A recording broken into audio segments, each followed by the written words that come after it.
Hi, everybody. We are Hello live again. once again from the Brig Niagara, where Tom and I have been calling home for the past several days. Lisa Adams has joined us, and she has not complained about us smelling just yet, so we're going to consider that to be a win.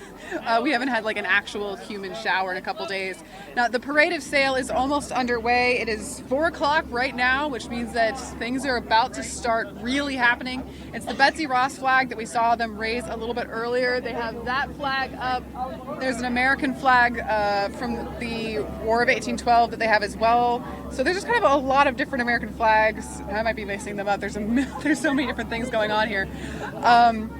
But it's a really exciting time, and the ships are starting to line up, and it's almost time for the Brig Niagara to really kick off this parade. Yeah, as we know, the Brig Niagara is leading the charge of the parade of sail back past Erie.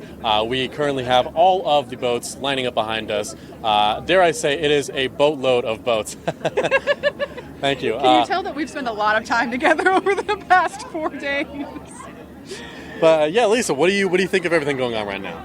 Well, I have to say, it's not only lovely and exciting to be on Niagara, but then to see all of the other vessels that are visiting.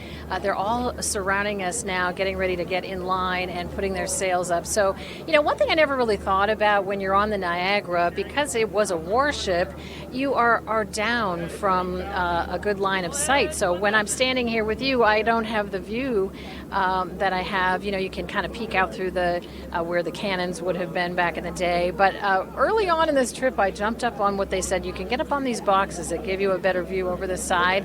I jumped up on one of the boxes, and I've been there pretty much ever since because it gives you a whole view of the lake, the bay, and we've seen some of the other boats with their sails up really far in the distance, including the Empire Sandy, and then the now Trinidad, which is really an interesting shape. So it's really fun to see how different the sails are and the look of each of these vessels is, but you kind of feel like you're in some sort of history book, like you've gone back in history to see this many sailing vessels all around you. It's terrific. And I know yesterday my story was about how the pleasure boats can't get too close to the parade when it goes through, but we've seen Border Patrol and the Coast Guard and the State Police boat, and I think Fish and Boat Commission. They're all surrounding us here. I think each of those agencies helping to escort these boats in through the channel. But you can see a lot of jet skis and pleasure boaters zipping around trying to get a look at these ships with their sails up in the air too. So really, really a special day.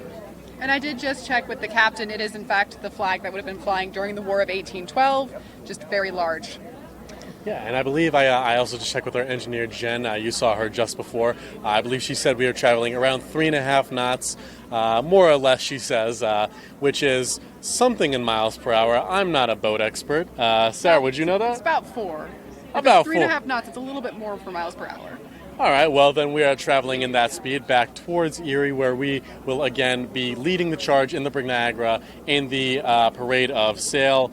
But live from the Brig Niagara, for Lisa Adams and Sarah Tonks, Tom Kowalski, Erie News Now.